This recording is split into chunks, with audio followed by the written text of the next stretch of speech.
የፕሮቴስታንት አዳራሽ ላይ ውድመት ፈጽመው የታሰሩት ሰዎች ምክንያታቸው ምን እንደሆነ ታውቋል። እነዚህ ሰዎችስ እውነት ኦርቶዶክሳውያን ናቸው ወይ የሚለውን ነገር በዚህ አብረን የምናይ ይሆናል። አቡነ ሩፋኤል ላይ ኦርቶዶክሳውያኑ በይፋ ወጣው አመጻቸውን እያሰሙ ይገኛሉ። በዚህም ጉዳይ ምላሽ የሰጠ አካልም አለ። ሁላችንም በንግግሩ ልባችን የሰበረው አርቲስትም እጅግ በጣም ደስ በሚል ሁኔታ እያየነው እንገኛለን። ዛሬም የቃሪያው እምነት ጉዳይ ምንም አይነት መፍትሄ አላመጣም። መነኮሳት በዚህ መልኩ መታየታቸው በጣም በብዙ ኦርቶዶክሳውያን ጥያቄ አስነስቷል። እነዚህና ሌሎች ወቅታዊና አስተማሪ ቪዲዮዎችን ይዘናል። ሰላም እንደምናላችሁ ውድ ኦርቶዶክሳውያን ኢትዮጵያና ኤርትራውያን ሁላችሁም እንዳላችሁበት የሰዓት አቆጣጠር እንደምናላችሁ ዛሬም በወቅታዊና በአስተማሪ ቪዲዮዎች መጣናል። ይህንን ቪዲዮ ላይክ አድርጋችሁ ስለምትጀምሩት እጅግ በጣም እናመሰግናለን። ዛሬም 5000 ላይክ እንዲገባ እንደሁሌው ላይክ አድርጉ። ባለፈው ቪዲዮአችን ላይ የሚያሸልም ኮሜንት እንደነበረን ይታወቃል። አብዛኛዎቻችሁ ኮሜንት አድርጋችኋል። እጣ የወጣለት አካውንት ግን ይህ ነው። ባለዚህ አካውንት የ500 ብር ካርድ ተሸላሚ ነህ። ታች በምትመለከተው የቴሌግራም እና የቲክቶክ አካውንቶቻችን ኮንታክት በማድረግ ሽልማት መውሰድ ይችላል። ዛሬ ይህንን ቪዲዮ ስቀርጽ እንግዲህ ሰኔ 16 ነው። በዓሉ ደግሞ ማን እንደሆነ ሁላችሁም ታውቃላችሁ። ዛሬ የሚያሸልመው ኮሜንት ኪዳነ ምህረት የሚለው ኮሜንት ይሆናል። ሁላችሁም ኮሜንት አድርጉ። ወደ መጀመሪያው ቪዲዮአችን ስንሄድ እንግዲህ የቃሪያ እምነት የሚባለው ጉዳይ አሁንም ምንም አይነት ምላሽ የተሰጠው አይደለም። አንድ ቪዲዮ ላስመልክታችሁና እንደው አብረን አንዳንድ አስተያየቶችን የምንሰጥበት ይሆናል።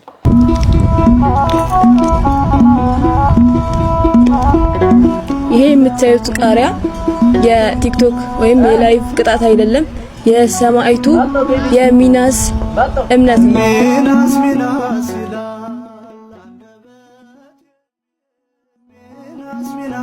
እንዲህ አይነት ዘመን አመጣሽ የሆኑ ነገሮችን በዚህ 2 ዓመታት እያየን እንገኛለን። የቃሪያ እምነት፣ የበሶ እምነት፣ ሌሎችም እምነት ሁላችንም እንደምናውቀው ተቀብተነው የስጋ ድህነት የሚያመጣ ክርስቶስ በወንጌሉ ምራቁን ወደ መሬት ተፍቶ ምድር ላይ ያለውን አፈር አብኩቶ ከዛ በኋላ ውር የነበረውን ሰው አይን እንደሳለለት ከዛ በኋላ ሂዶ በሰሊዮን መጠመቂያ ያነሰው ሲጠመቅ አይኑ እንደበራ እንግዲህ ሁላችን በታሪኩ እናውቀዋለን። እምነት ያነ ነበር።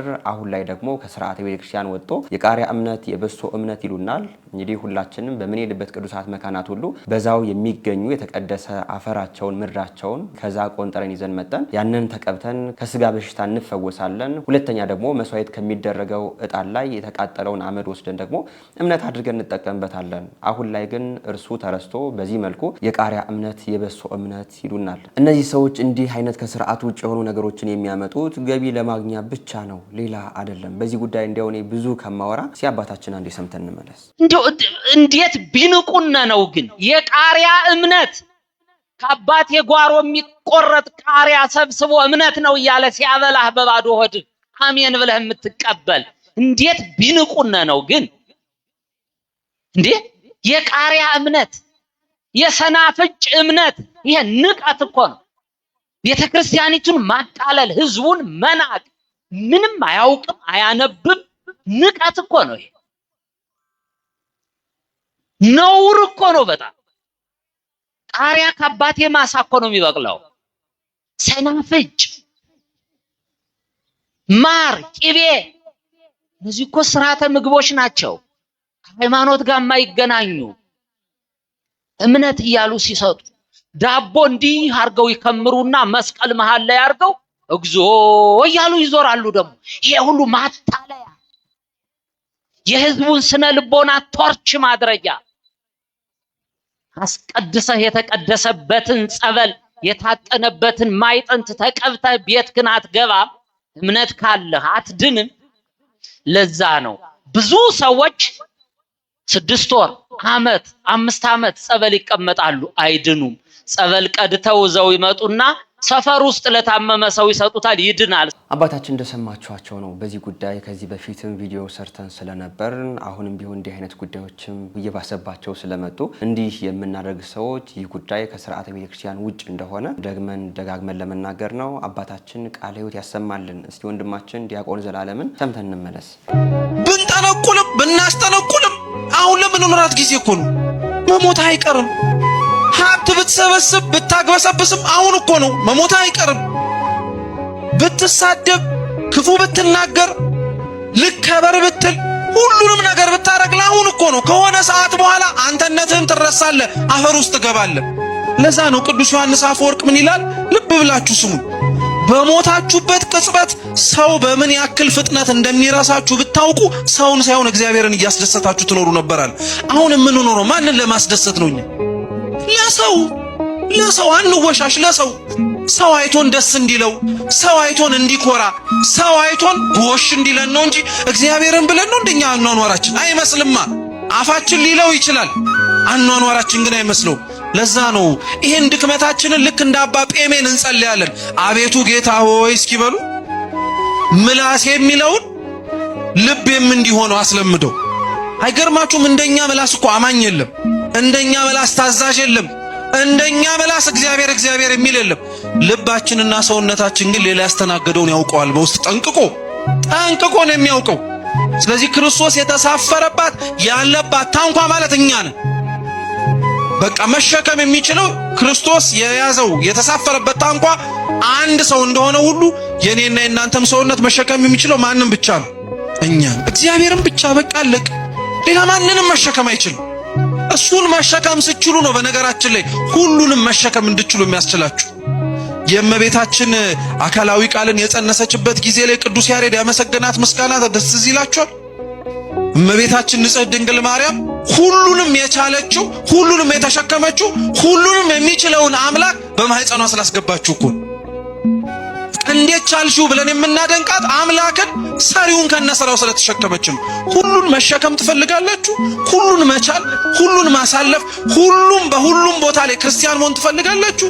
እግዚአብሔርን ተሸከሙት። በቃ እግዚአብሔር ሰውነታችሁ ላይ እንዲገባ የተመቻችሁ ሁኑለት። ወንድማችን ቃለ ሕይወት ያሰማልን። እጅግ በጣም እናመሰግናለን። ወደ ቀጣይ ቪዲዮአችን ደግሞ ስንሄድ ይህንን ሰሞን እጅግ በጣም መነጋገሪያ ከሆነ ጉዳይ መካከል በአዲስ አበባ በሀያት 49 የፕሮቴስታንት ቸርች ላይ አጥሩን እያፈረሱ የነበሩ ሰዎችን እያየን ነበር ሶሻል ሚዲያ ላይ። እሱ እጅግ በጣም መነጋገሪያ ሆኖ ነበር። እስኪ እሱን ቪዲዮ አይተን እነዚህ ሰዎች ይህንን ነገር ያደረጉበት ምክንያት ምንድን ነው ቪዲዮ ላይ አብረን የምናየው ይሆናል። በእምነት ተቋማት ላይ ዝርፊያና ውድመትን የፈጸሙ 21 ግለሰቦች በቁጥጥር ስር ዋሉ። በለሚ ኩራ ክፍለ ከተማ ወረዳ 3 ሀያት 49 ቁጥር 2 አካባቢ የሚገኝ የመንግስተ ሰማያት እንድራሴዎች ዓለም አቀፍ ቤተክርስቲያን ላይ በቡድን በመደራጀት ዝርፊያና ውድመትን የፈጸሙ 21 ተጠርጣሪዎች በቁጥጥር ስር መዋላቸውን አዲስ አበባ ፖሊስ አስታወቀ። ሰኔ 13 ቀን 2018 ዓመተ ምህረት ምሽት ላይ የጋራ መኖሪያ መንደር ነዋሪዎች የሆኑ 21 ግለሰቦች ቦታው የኛ ነው በሚል ሰበብ በኃይል ወደ ቤተክርስቲያኒቱ ግቢ በመግባት የቤተክርስቲያኒቱን ንብረቶችን አውድመዋል። በዚህ ድርጊታቸውም 10,132,000 ብር የሚገመት ንብረት መዘረፍና መውደሙን ፖሊስ አስታውቋል። ወንጀሉ እንደተፈጸመ መረጃው የደረሰው የለሚ ኩራ ክፍለ ከተማ ፖሊስ መምሪያ ተጠርጣሪዎችን ከአካባቢ ቢሰወሩ ባደረገው ክትትል በቁጥጥር ስር በመዋል ምርመራ እየተደረገባቸው እንደሚገኝም አስታውቋል። ፖሊስ አክሎም በወንጀሉ ተሳታፊ የሆኑ ግለሰቦች ላይ ክስ እንደሚመሰረትም ገልጿል።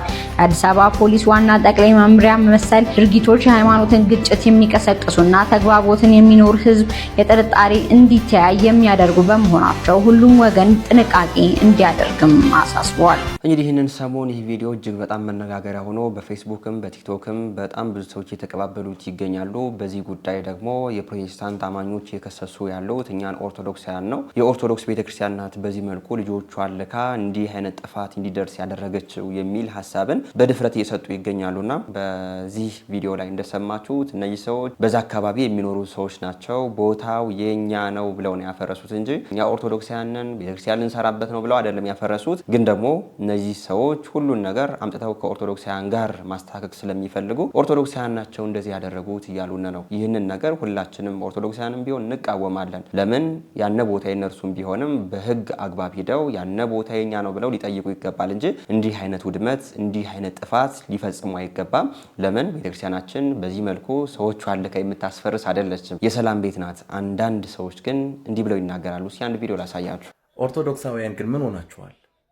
ምን ነካችሁ? አሁን በቅርቡ አይደል እንዴ አርሲ ላይ ያንን የሚያክል በቤተክርስቲያናችሁ ላይ መከራ የደረሰው?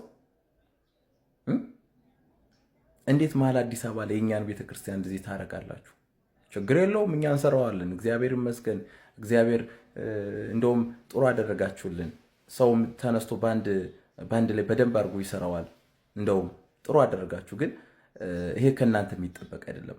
የተማራችሁ ህግ ያለበት ቦታ ላይ ሀገር ላይ ይህንን ማድረጋችሁ ነው በእናንተ ቤተክርስቲያን ላይ እንዲደርስ የማትፈልጉትን ነገር በእኛ ላይ ማድረሳችሁ ይሄንን የዘራችሁትን ዘር ደግሞ አንድ ቀን ታጭዱታላችሁ። ለምን? የእግዚአብሔር ቃል ሰው የዘራውን ያንኑ ያጭዳል ስለሚል ማለት ነው። የእናንተ የኛን አፈረሳችሁ፣ ደግሞ በቅርቡም የእናንተ ፈርሶ ነበር፣ ደግሞ ሌላ የሚያፈርስ ደግሞ ይመጣባችኋል። ለምን? ያደረጋችሁት ይሄንን ነው ስለሆነ ማለት ነው። የእግዚአብሔር ቃል ሕያው ስለሆነ የሚያፈርስ ይፈርስበታል፣ የሚጠግን ይጠገንለታል።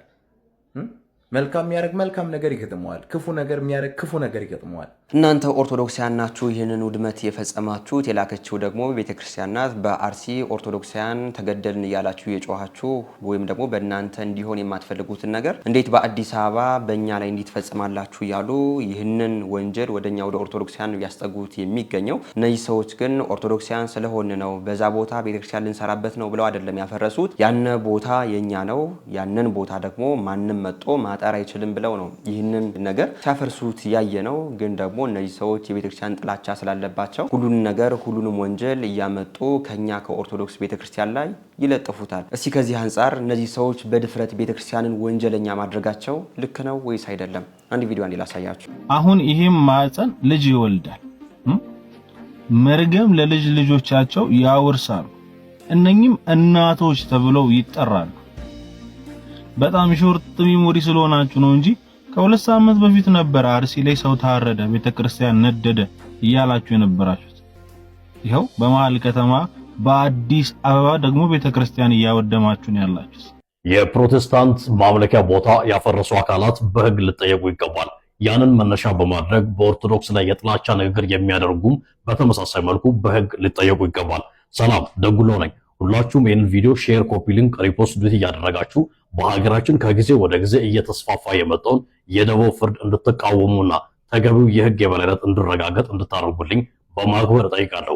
እንግዲህ ቀደም ሲል የተመለከታችሁት ቪዲዮ ከሰሞኑ በአዲስ አበባ በአንድ ቦታ የፕሮቴስታንት ሃይማኖት ተከታዮች ማምለኪያ ቦታ ሰዎች በግሩፕ ሆነው እያፈረሱ ይታያል። ይህንን ጉዳይ በተመለከተ እነዚህ አካላት በህግ ሳይታዘዙ በፍርድ ቤት ተገቢውን ትዕዛዝ ሳያገኙና ለማፍረስ ስልጣን ሳይወስዱ ከሆነ ይህንን እርምጃ የወሰዱት በህግ ሊጠየቁ ይገባል።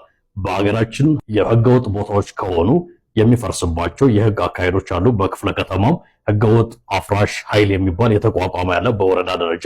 ከዚህ ከፍ ስል ደግሞ በፍርድ ቤት ትዕዛዝ ህገወጥ ከሆነ ቦታው በፍርድ ቤት ተረጋግጦ ሊፈርስ ይችላል። ከዚህ ውጪ ሳይታዘዙ ህጋዊ ስልጣን ሳይኖራቸው እነዚህ ቀደም ሲል የተመለከቷቸው አካላት ያንን ቦታ ያፈረሱ እንደሆነ በህግ ሊጠየቁ ይገባል። ነገር ግን አንዳንድ የፕሮቴስታንት እምነት ተከታዮች ይሄንን መነሻ በማድረግ በኦርቶዶክስ እምነት ተከታይ ላይ ያነጣጠረ የጥላቻ ንግግር እያደረጉ ይገኛሉ። እነዚህ አካላት የምን ሃይማኖት ተከታይ እንደሆኑ አልታወቁም። በኦርቶዶክስ ተወክለው የተገኙ ስለመሆናቸው ምንም ማስረጃ ሳይቀርብ ግልጽ የሆነ የጥላቻ ንግግር እየተነገረ ከሚዘዋወሩ ቪዲዮዎች ላይ ለመረዳት ይችላሉ። ስለዚህ ሁለቱም አካላት አፍራሾችም ለህግ ሊቀርቡ ይገባል። ይሄንን መነሻ አድርጎ የጥላቻ ንግግር የሚያደርጉ አካላትም በተመሳሳይ መልኩ ሊጠየቁ ይገባል እላለሁ። አመሰግናለሁ። ወንድማችን እናመሰግናለን። በዚህ መልኩ እኛም ያልነው ይህንን ነው። እነዛ ሰዎች ያፈረሱትም ውድመት የፈጸሙትም ሰዎች በህግ ይጠየቁ። እንደገናም ደግሞ በዚህ መልኩ የኦርቶዶክስ ቤተክርስቲያንን ያልሆነ ስም እየሰጡ ኦርቶዶክሳውያን ናቸው ይህንን ነገር ያደረጉት የቤተክርስቲያኗ ችግር ነው ማለትም አሁንም ቢሆን ወንጀል እንደሆነ በደንብ ልናውቀው ይገባል። አሁን ላይ ግን ለእኛ ለኦርቶዶክሳውያን እነዚህ ሰዎች እንዲያው እንደ ወንጀለኛ ሆነው ይቀርባሉ ብለንም አንጠብቅም። ለምን እንኳን እኛን ኦርቶዶክሳውያንን በዚህ መልኩ የተናገሩ ነውና እኛን ኦርቶዶክሳውያንን የገደሉ አብያተ ክርስቲያናቶችም ያቃጠሉ ሰዎች ለህግ እንዳልቀረቡ እናውቃለን። አሁን ላይ ግን በዚህ መልኩ የፕሮቴስታንት አማኞች በእኛ በኦርቶዶክሳውያን ላይ ያላቸውን ጥላቻ በዚህ መልኩ እያሳዩን ይገኛል ለማለት ነው። በዚህ ቪዲዮ ላይ ያላችሁ ማስተያየት ኮሜንት አድርጉ። አንድ ቪዲዮ ላሳያችሁ። እጅግ በጣም ብዙ ኦርቶዶክሳውያን እንዴት የሚል ጥያቄን አስነስቶባቸዋል። ቪዲዮን አንዴ ላሳያችሁ እና በዚህ ጋር ልጄ እንደምታየው በእንደዚህ አይነት ሁኔታ ነው እንግዲህ ከሰውነት ላይ የሚወጣው ይታያል። መቼም ይኸው አያችሁ አይደለ? እንደዚህ አበልዞ እንዳለ በዚህ በእግር ላይ ያለ ኬዞች ሁሉ እንዳለ ይሄ ለምሳሌ አሁን እንደዚህ አይነት የሚያባብጡ ነገሮች ሲኖሩ ይሄ ሲታሽ ቅባ እንዳያችሁት ነው። መነኮሳት በእንዲህ አይነት ተግባር መገኘት አለባቸው ወይ? መገኘት የለባቸውም። እኚህ ሰው ደግሞ እዛው ቪዲዮ ላይ ጽፈው እንግዲህ እኔ በቤዛዊት ማርያም እገኛለሁ፣ እንዲህ አይነት ህመም ያለባችሁ ሰዎችም መጣችሁ በእንዲህ አይነት ተግባርም መፈወስ ትችላላችሁ የሚል ነገርን ነው እንግዲህ ፕሮሞሽን እየሰሩ የሚገኙት። መነኮሳት አባቶቻችን በእንዲህ አይነት ያልሆነ ተግባር ሲሰሩ ሳይሆን ለእኛ ጸሎት ሲያደርጉ ለሀገር ለወገን ሰላም እንዲመጣ ወደ እግዚአብሔር ሲለምኑ ነው የምናውቃቸው። መነኮሳት አባቶቻችን አባቶቻችን በበረሃ በጫካ ሆነው በአታቸውን ዘግተው በገዳም እጅግ በጣም በምንኩስና ስርዓት ሲኖሩ ነው የምናውቀው እንጂ በእንዲህ አይነት መልኩ ባልሆነ መንገድ ሲኖሩ አናውቅም ነበር። አሁን ላይ ግን በቤተክርስቲያናችን ይህ የምንኩስና ስርዓቱ ወይም ደግሞ መነኮስ ነኝ የሚለው ሰው በምንኩስና ስርዓት መኖር ስላልቻለ እንዲህ አይነት ተግባሮች የተፈጸሙ ይገኛሉ። እኛም ኦርቶዶክሳውያን እንዲህ አይነት ነገሮችን እያየን እንዴት መነኮሳት እንዲህ ያደርጋሉ እያልን ሌሎች በስርዓት የሚኖሩ መነኮሳትን እንኳን እየተቸን ነው የምንገኘውና ይህ ነገር እጅግ በጣም ያሳዝናል። አሁን ላይ ቤተክርስቲያናችን ላይ ስርዓት የሚያስጠብቅም አካል ጠፍቷል። እንዲያውም የምታስታውሱ ከሆነ ከሁለት ቀን በፊት አንድ አባት ወጥተው መነኮሳት ገዳም ብቻ ይኑሩ ያለ ሰው የለም ወይም ደግሞ አስተምሮ ገዳም ብቻ ላይ አይደለም፣ በከተማ መኖር ይችላሉ፣ በፈለጉት መኖር ይችላሉ፣ ብቻ በከተማ ኖረው የምንኩስና አስተሳሰብ ያዙ የሚል ያልሆነ ሐሳብን አንስተው እንደነበር ይታወቃል። ግን ደግሞ መነኮሳት አባቶቻችን ይህንን ነገር አይደለም ያስተማሩን። መነኮሳት አባቶቻችን በበዓታቸው ተወስነው በገዳማቸው ላይ ሆነው ይህ የምንኩስናን ስርዓት ሲኖሩበት ነው እንጂ በእንዲህ አይነት ባልሆነ መንገድ እንግዲህ የምናውቃቸው ቅዱሳን አባቶቻችን መነኮሳት እንደሌሉ ልናውቀው ይገባል። አሁን ላይ ግን እንዲህ አይነት እጅግ በጣም አሳፋሪ የሆኑ ተግባሮችን እያየን እንገኛለን። እኛም ኦርቶዶክሳውያን እባካችሁ ስርዓት ያዙ እያልን በእንዲህ አይነት ከስርዓት ውጭ የሆኑ ሰዎችን እንግዲህ እንጠይቃለን ማለት ነው። እጅግ በጣም ያሳዝናል። እስኪ እናንተ በዚህ ቪዲዮ ላይ ያላችሁን አስተያየት ኮሜንት አድርጉ። ወደ ቀጣይ ቪዲዮአችን ደግሞ ስንሄድ የአቡነ ሩፋኤል ጉዳይ አሁንም ቢሆን በጣም ከሮ በጣም ብዙ ኦርቶዶክሳውያንም ይቀየሩልን እያሉ በይፋ ወጣው እየተናገሩ እየሰማናቸው እንገኛለን። የምታስታውሱ ከሆነ ከ3 ከ4 ቀን በፊት በሰራነው ቪዲዮ ላይ አቡነ ሩፋኤል ላይ የአሶሳ ሀገረ ስብከት ያደረጉትን ነገር ሁሉ ገልጾ እንደው ቅዱስ ሲኖዶስ ይህንን ነገር አይቶ ደገኛ አባት ለአሶሳ ሀገረ ስብከት ይላክልን ብሎ ጥያቄውን አቅርቦ እንደነበር ይታወቃል። እስካሁን ለዚህ ሀገረ ስብከት ምላሽም እንዳልተሰጠው እየሰማን እንገኛለን። ዛሬም በአውደ ምሕረት ላይ በዛ ሀገረ ስብከት አቡነ ሩፋኤል ሰሩት የተባለውን ነገር እየተናገሩ እያየናቸው እንገኛለን። እስኪ ቪዲዮ በጥቂቱ ላሳያችሁ። በማስፈራራት በማሳሰብ እንዲሰደዱ የተደረገ ሲሆን ከዚህ ድርጊት እንዲታቀቡ እናሳስባለን። 7 በጋምቤላ ሀገረ ስብከት ያልተሰሩ የልማት ስራዎች ሰርቻለሁ፣ ያላለሙትን አልምቻለሁ፣ ያላጠመቁትን አጥምቄያለሁ በማለት ለጠቅላይ ቤተ ክህነትና ለጋምቤላ ምዕመናን የሚያቀርቡት የውሸት ሪፖርት እንቃወማለን።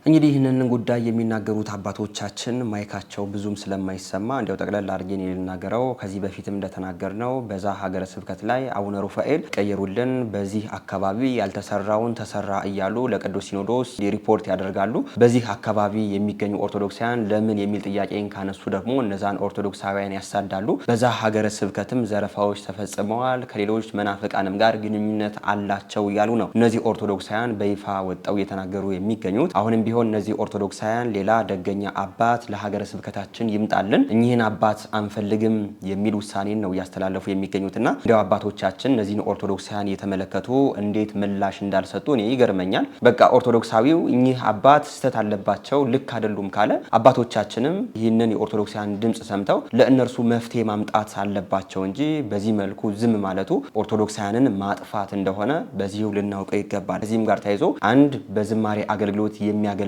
ወንድምም እሳቸውን በቅርበት የሚያውቃቸው ስለሳቸው በዚህ መልኩ ሲናገር ነበር። ቪዲዮ አንዴ ላስመልክታችሁ።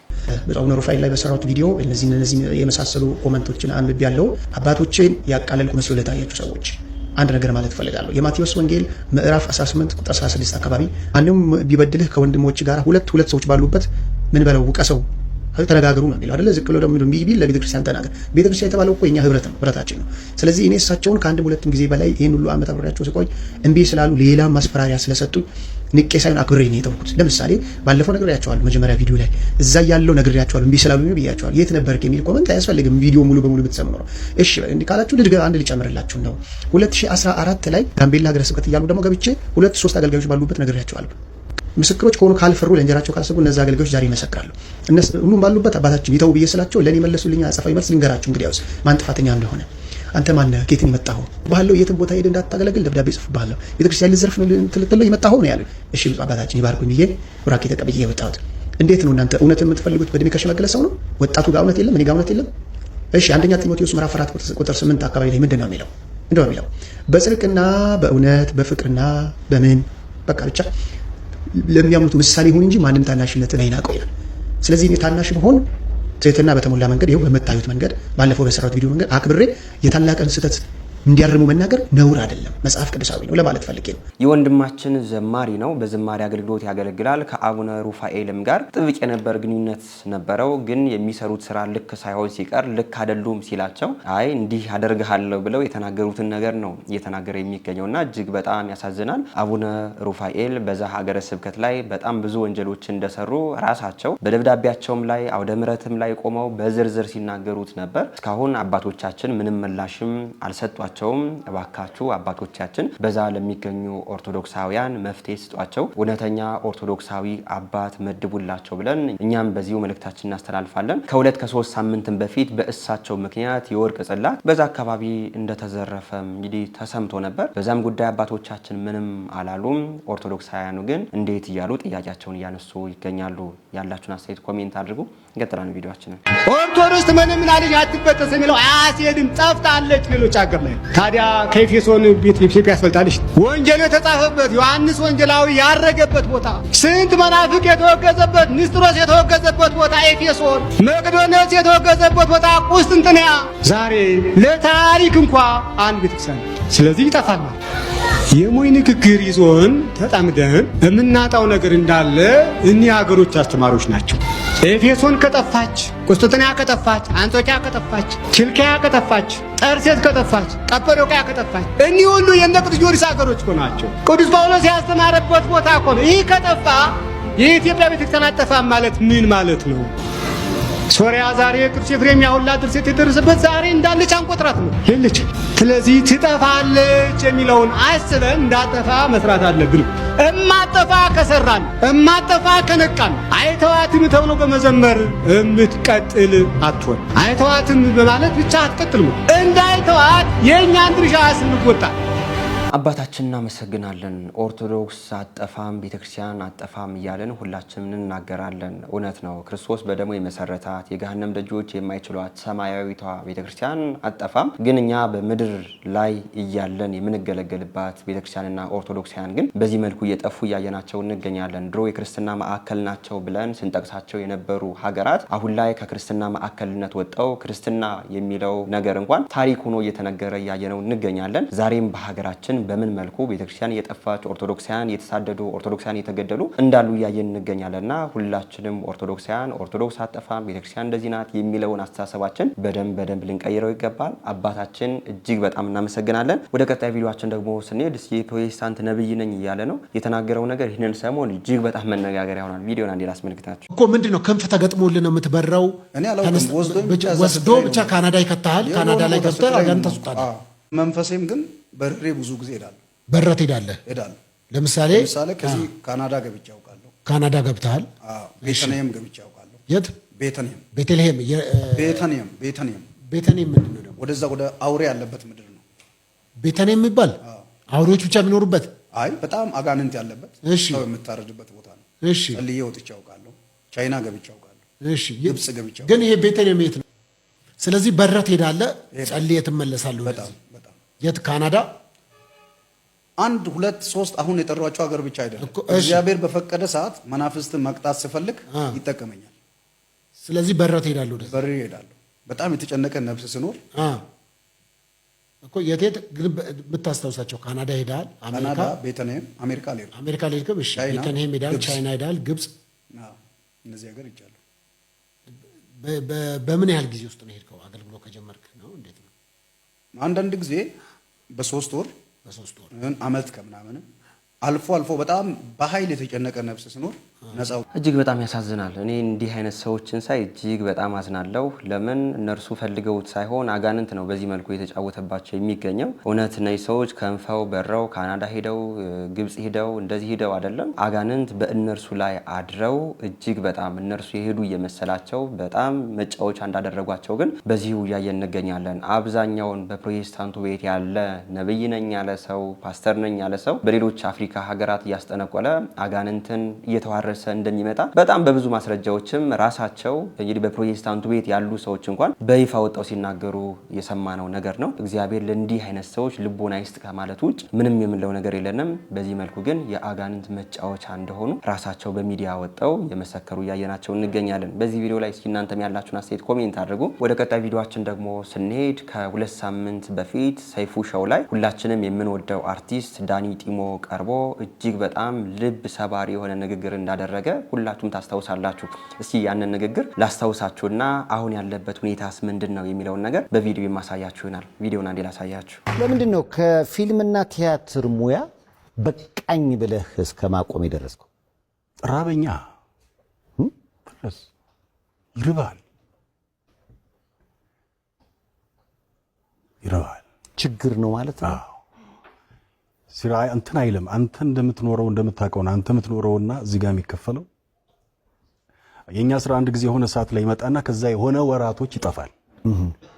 እየላስከው አታስቀምጠውም ብሩን እንጂ ከስር ማውጣት አለ ይወጣል። ሁላችንም የምንወደው አርቲስት በንግግሩ ልባችን ተሰብሮ ነበር። ለምንድነው አሁን ላይ ከፊልም የራከው ሲባል ይርባል፣ ይጠማል፣ በዛ የማገኘው ገንዘብ አሁን ላይ ምንምም እያረገልኝ አይደለም የሚል ምላሽን ሰጥቶ ነበር። በዚህም ሁኔታ እንዴት የሚል ጥያቄንም በሁላችን ላይ ፈጥሮ እንደነበር ይታወቃል። አሁን ላይ አብዛኛዎች የሙያ ባለቤቶች አርቲስቶች ያሉበት ሁኔታ ይህንን ነው የሚመስለው። ግን ደግሞ ይህ ወንድማችን ይህን ንግግር ከተናገረ በኋላ በመልካምነቱ የምናውቀው ቲክቶከሩ አዶናይ ደግሞ እንግዲህ ቻሌንጅ ሊያስጀምርለት እንደሆነ እየሰማን እንገኛለን። ወንድማችን አዶናይ ከዚህ በፊት ለ3 ለ4 እንግዲህ ሰዎች ቻሌንጅ አስጀምሮ እንግዲህ ያንን ቻሌንጅ አጠናቆ ለነዛ ሰዎች እጅግ በጣም ደስ የሚሉ ነገሮችን ሲያደርግ አይተናል። ከአርቲስቶችን በላይ ለወንድማችን ለምንወደው ለዘማሪ ገብረ ዮሐንስም ጨምሮ ሌሎች እነ አርቲስት ሰለሞንም ጨምሮ በጣም ለብዙ አርቲስቶች ብዙ ነገር አድርጓል። ዛሬም ለዚህ አርቲስት ቻሌንጅ ለማስጀመር ከወንድማችን አዶናይ ጋር ተገናኝቷል።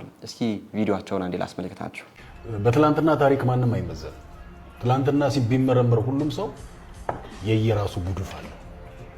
አንተ የምትለካው ዛሬ በቆምክበት አቋም ላይ ነው። እግዚአብሔር እኮ እያኖረን ነው ሁላችንም። ሁሉንም ሳይመለከት ኃጢአትን ምንም ሳይመለከት እያኖረን ነው ሁላችንም። እኔ አንተ ላይ ጣቴን ለመጠቆም ምን ስልጣን አለኝ? የትኛው ንጽህና ነው አንተን እንደጠቆም ያደርገኝ? እሷን እኮ መቀበል ያቃተች። ይሄንን አምነህ ተቀበል። አሁን አንተ ስትርቅ ብዙ የሚያስፈልጋቸው ሰዎች ሳይገኙ ይቀራሉ። አንተ እስክትመጣ እነዛ ሰዎችን አናገኛቸው። በምትችለው አቅም በምትችለው ልክ እንደ ጠዋት በመስኮት እንደምትገባ ፈገግታ ነው አንተ መልካም ስታደርግ እግዚአብሔር ፈገግ የሚለው። መልካምነት እንዲሁ ዝም ብሎ ማንም ስለፈለገ መልካም አይሆንም። እግዚአብሔር ነው የሚሰጠው መልካም ልቦና። ስለዚህ ፈተና እንዳለብህ ማወቅ መቻል አለብህ። በቀኛ እንዳለብህ ማወቅ መቻል አለብህ። ቅድም እንዳልኩ ነው ክርስቶስን ያዘው እየከመጣ እኛ ኃጢአተኞች ላንሰደብ ላንተች አንችልም። በጣም አርቲስት ዳኒ በዚህ መልኩ ከቲክቶከር አዶናይ ጋር ተገናኝቶ በጣም ደስ የሚል ንግግርን ነው ያደረገ የሚገኘው። አዶናይም ለዚህ አርቲስት ቻሌንጅ እንደሚጀመር መልእክት እያስተላለፈ ይገኛል። ይህንን ቻሌንጅ እንዲሳካ ሁላችንም ልንሳተፍ ይገባል። አርቲስቱ በሰይፉ በቀረበበት ጊዜ ንግግሩ የሁላችን ልብ ሰብሮ ነበር። ይህንን የተሰበረ ልባችን የምንጠግነው ይህንን ቻሌንጅ በማሳካት ይሆናል። በዚህ ቪዲዮ ላይ እስኪ እናንተም ያላችሁን አስተያየት ኮሜንት አድርጉ። ወደ ቀጣይ ቪዲዮአችን ደግሞ ስንሄድ ብፁዕ አባታችን አቡነ ኤርሚያስ በእንባ ያስተላለፉት መልእክት ሁሉንም አሳዝኖ ነበር። ቪዲዮውን አንዴ ላሳያችሁ። ጸልዩልን፣ አልቅሱልን፣ የምናደርገው ጠፍቶናል። ለተበላክ ከብሎናል በጣም ምንም ከአባቶቻችን ዘመን በአባቶቻችን ዘመን ከደረሰው መከራ የበለጠ ባይመጣም እኛ እንደ አባቶቻችን ብርቱ ባለመሆናችን ከብዶናል እና ልታውቁልን ይገባል፣ ልትጸልዩልን ይገባል፣ ልትጠመዱልን ይገባል። እንዴት እንደምናደርግ ግራው ገብቶናል። በግብ ጨንቆኛል በእውነት በዚህ ስንለው እንደ ሀገር ደረጃ ቤተክርስቲያኗ የምትሆነውን ብታዩ ይገርማል። በማንም ብናመካኘው አይጠቅመንም። መሪዎቹ እንዲሆነው ነው፣ ፖለቲካው እንዲሆነው ነው ብለናል። ልክ ነው።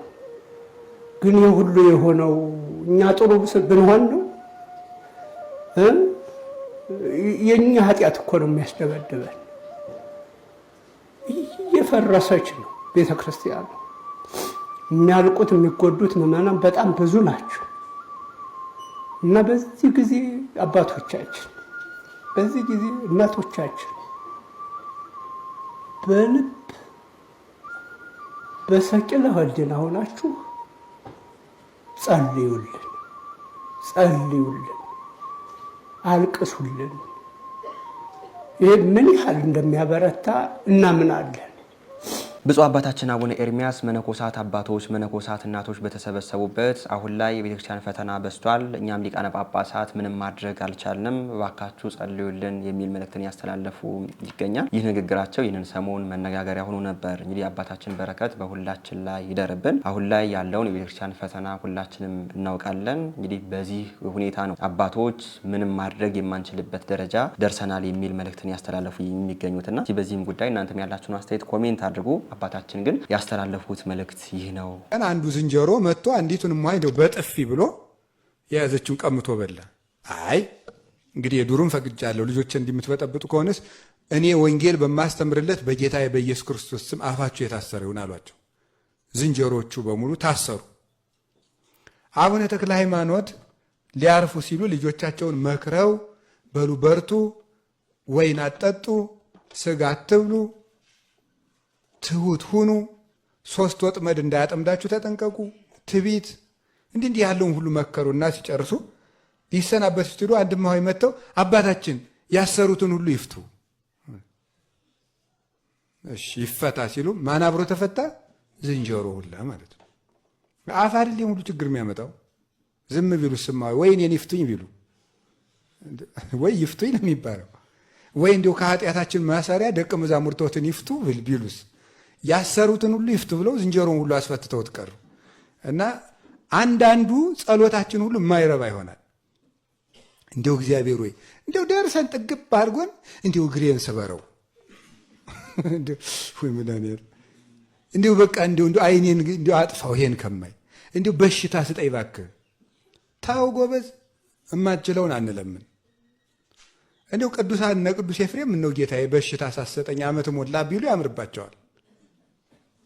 የማይሆንልንን ነገር ይሄን አድርግ አምጣ አፍ፣ ይሄን ሁሉ አፍ ነው የሚያመጣው። ፈጥኖ መሳል አይገባም።